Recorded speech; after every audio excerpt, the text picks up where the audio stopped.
tout l'été, les Français ont vibré avec les Jeux Olympiques. On redémarre d'ailleurs ce soir avec les Paralympiques. Est-ce que ça s'est retrouvé dans les ventes? Moi, je retrouve dans vos magasins. Ça s'est retrouvé dans les ventes, cet engouement, ce sourire, cette envie de consommer pendant les JO?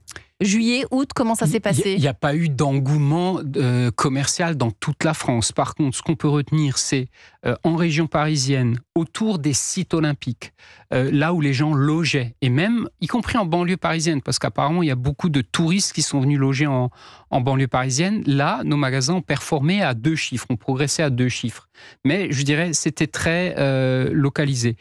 Sur le reste de la France, on a connu les ventes habituelles au gré de la météo, au gré des indicateurs habituels. Par contre, ce que j'entends, et malgré tout ce que je vois aussi un peu chez nous, puisque on fait aussi des ventes de non alimentaires, par exemple tout ce qui est sport, raquettes de ping-pong, etc. On a vendu très fort tout ça. Quand vous dites très fort, c'est quoi? On adore les chiffres, nous, dans la France. Il y a des rayons qui sont vides, c'est-à-dire que là, il n'y a plus de raquettes de ping-pong dans un certain nombre de magasins, par exemple.